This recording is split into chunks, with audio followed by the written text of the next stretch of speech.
Hello students, how are you? And welcome in a सहज शिक्षण YouTube channel. Students, आज आपण बघत आहोत 4th स्टँडर्डचे सब्जेक्ट घेत आहे English Balbharati according to new syllabus. आपला आता सेकंड युनिट सुरू आहे. यामधलं 2.3 in the classroom. Okay, so हा जो चॅप्टर आहे हा आज आपण बघणार आहोत. सो स्टुडंट, याच्या आधी तुम्ही जर चॅनलवरती नवीन असाल आणि चॅनलला अजूनही तुम्ही सबस्क्राईब केलं नसेल, पटकन चॅनलला सबस्क्राईब करून घ्या. खाली जो बेल आयकॉन दिसतो याच्यावरती बटन प्रेस करा, सो दॅट तुम्हाला इथून पुढचे सुद्धा जे व्हिडिओ जेव्हा मी अपलोड करीन त्याचं नोटिफिकेशन मिळेल, तेही बघता येतील. Okay, so let's start 2.3 in the classroom. म्हणजे आपल्या क्लासरूमच्या आतमध्ये काही काही ऑब्जेक्ट्स असतात, काही थिंग्स असतात, हे अशाशी रिलेटेड आपला हा चॅप्टर आहे. सो स्टार्ट करूया. पेज नंबर 21 वरती हा आहे तुमचं chapter in the classroom. Okay, so यामध्ये टोटल 3 आपल्याला ॲक्टिव्हिटीज बघायच्या आहेत या पेजवरती. सो फर्स्ट ॲक्टिव्हिटी इथे बघा, गेम टाईम. सो इथे एक छोटासा गेम दिलेला आहे आणि अकॉर्डिंग टू जसा की आपण रॅपिड फायर गेम खेळतो बघा, तसा हा गेम आहे. क्विक म्हणजे पटकन पटपट आपल्याला नावं सांगायची आहेत किंवा पटपट आपल्याला याचा आन्सर द्यायचा आहे. So quick name a thing in your classroom. तर पटपट तुमच्या क्लासरूममध्ये जे ज्या काही गोष्टी आहेत त्याच्या सगळ्याचे तुम्हाला नेम सांगायचे आहेत. तर काय काय असतं क्लासरूममध्ये? ब्लॅकबोर्ड असतो, टेबल असतं, चेअर असतं, बेंच असतं, स्टुडंट्स असतात, बुक्स असतात, नोटबुक्स असतात, त्यानंतर काही चार्ट्स असतात, ओके, डस्टर असतं, चॉक असतो. सर हे अशा पद्धतीने पटपट तुम्हाला त्याचे नेमिंग सांगायचं आहे किंवा त्या ज्या गोष्टी आहेत त्याचं नाव सांगायचं आहे.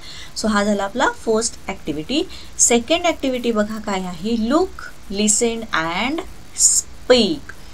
तर इथे हे जे पिक्चर दिसतं आहे, हे पिक्चर बघा, इथे हातामध्ये हे असं एक पकडलेलं आहे, राईट.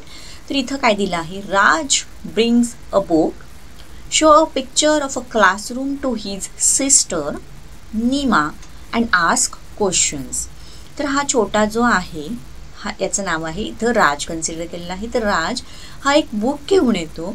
या बुकमध्ये एक असं पिक्चर आहे की या पिक्चरमध्ये तिची जी बहीण आहे, या बहिणीच्या क्लासरूमचं ते पिक्चर आहे आणि ह्या क्लासरूमचं पिक्चर बघून तो तिच्या बहिणीला काही क्वेश्चन्स विचारत आहे. ओके, सो हे ते पिक्चर आहे. आता इथे हा जो राज आहे, राज आणि त्याची सिस्टर नीमा या दोघांचं कॉन्व्हर्सेशन दिलेलं आहे. So let's read. राज, दीदी, what is the picture about? म्हणजे हे पिक्चर जे दिलेलं आहे हे कशाचं आहे? याच्यावरती तिच्या सिस्टरनी त्याला काय आन्सर केला आहे?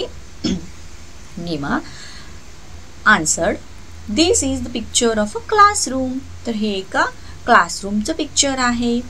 Then who is she? तर यामध्ये ही जे दिसतं ह्याच्याकडे बोट दाखवून त्याने म्हणलेलं आहे की हु इज शी.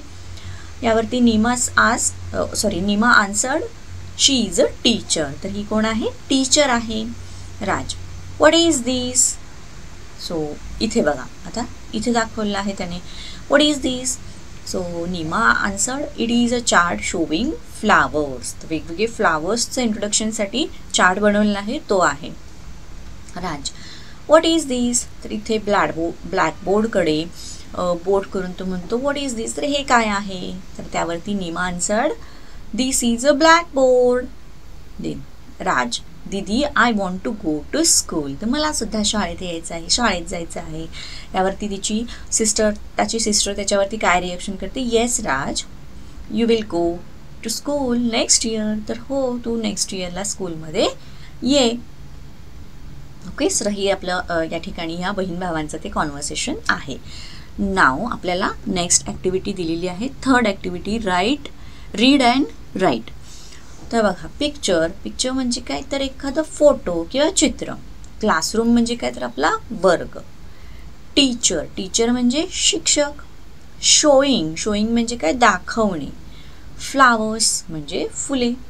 आणि ब्लॅकबोर्ड म्हणजे तुमचा जो काळा फळा आहे, याला ब्लॅकबोर्ड म्हटलं जातं. ओके, सो हे आपण जे वर्ड्स दिले होते हे रीड केलेले आहेत. अगेन हे तुम्ही तुमच्या नोटबुकमध्ये असेच्या असे बघून राईट करायचे. Next 4, find smaller words hidden in the given words. तर इथे एक त्यांनी वर्ड दिलेला आहे टीचर. ह्याच्यातून आपल्याला छोटे छोटे वर्ड तयार करायचे आहेत. फॉर एक्झाम्पल त्यांनी टीचरमधून टी दिलेला आहे. आपण नेक्स्ट फाइंड आउट करूयात. Her, HER, her. Then ear, EAR, ear. Again tear, tear म्हणजे फाडणे. ओके, तर नेक्स्ट बघूयात. ब्लॅक बोर्ड दिलेला आहे आणि त्यावरून त्यांनी दिलेला आहे ब्लॅक. आपण नेक्स्ट फाइंड आउट करूयात. तो इथे असणार बोर्ड, BOARD, बोर्ड. त्यानंतर BACK, बॅक म्हणजे मागे, राईट. तर आपण असे हे वर्ड फाइंड आउट केलेले. तुम्हाला इतर कोणते सुचत असतील तर ते सुद्धा फाइंड आउट करू शकता.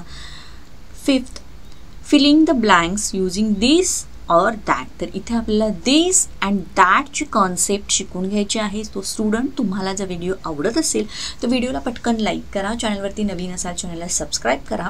व्हिडिओ एंडपर्यंत बघायचा आहे, कारण ही जी कॉन्सेप्ट आहे दिस अँड दॅट इथेही क्लिअर आपल्याला करून घ्यायची आहे. या मुलग्याच्या हातामध्ये आपल्याला काय दिसतो आहे? पेन. ओके, सो आपण काय म्हणतो? दिस इज अ पेन. तर हा पेन त्याच्या जवळ आहे, सो तो काय म्हणतो? दिस इज अ पेन. या मुलगीपासून हा जो काईट आहे हा लांब आहे, सो ती काय म्हणते? That is a kite. Okay, ती काय म्हणते? लांब आहे. सो ते दाखवताना ती कशी म्हणते? That is a kite. म्हणजेच एखादी वस्तू जवळची आपल्याला दाखवायची आहे, सांगायची आहे, तर त्याला आपण दिस यूज करतो.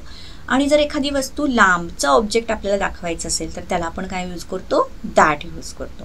ओके, बी क्लिअर. देन इथे या मुळापासून हे जे इथं झाड दिसत आहे हे कसं आहे?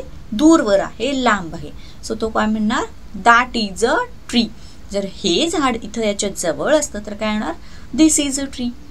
सो इथं हे झाड याच्यापासून दूर अंतरावरती आहे, इथे येणार दॅट इज अ ट्री. नाव हा इथे हा एक मुलगा दाखवले, याच्या जवळ ही त्याची छोटी बहीण आहे. सो तो इंट्रोडक्ट करताना कसं करणार? This is my sister. त्याच्या जवळ त्याची बहीण आहे, सो तिथं काय येणार? This is my sister. This is my sister. Okay, so याचप्रमाणे आपल्याला ही दिस अँड दॅटची कन्सेप्ट अजून क्लिअर करून घ्यायची आहे. So let's see. This is a pencil. तर दिस पेन्सिल ही कशी आहे? त्या मुलाच्या जवळ आहे, सो त्यासाठी जवळ असलेल्यासाठी काय वापरलेला आहे? दिस वापरलेला आहे. सन हा या मुलापासून लांब आहे, सो त्यासाठी दॅट यूज केलेला आहे. That is the sun. Okay, that is the sun. So इथे ही दिस अँड दॅटची कन्सेप्ट क्लिअर झाली असेल असं मी कन्सिडर करते. सो नेक्स्ट आपण काही क्वेश्चन यावरची सॉल्व करणार आहोत. दिस अँड दॅट. सो इथे मी इम्पॉर्टंट मार्क करते बिकॉज एक्झाममध्ये तुम्हाला दिस अँड दॅटवरती क्वेश्चन विचारू शकतात. सो फ्लावर हे कसं आहे? जवळ दाखवलं आहे, सो कसं येणार? This is a flower. Mango, आता मँगो अवे, फार अवे आहे, सो आपण काय म्हणणार? That is a mango, right. Then this is a balloon येणार, बिकॉज बलून कसा आहे? जवळ आहे. This is a balloon. नाव अम्ब्रेला दूरवर दाखवला आहे, लांब आहे, सो काय दाखवणार? येणार इथे that is an umbrella. Again chair. Chair सुद्धा लांब दाखवली आहे, दूरवरती आहे, so that is chair. Next table बघा, जवळ आहे, so this is a table. This is a table. Next हा फ्रॉक आहे, हा त्या जवळ आहे, this is a frock. Right. So this and दॅटची कन्सेप्ट आपण इथं परफेक्ट केलेली आहे. त्याच्यावरचे एक्स्ट्रा जे क्वेश्चन्स आहेत हे सुद्धा बघितले आहेत. तर स्टुडंट, याचबरोबर आपला हा चॅप्टर इथे कंप्लीट होतो आहे.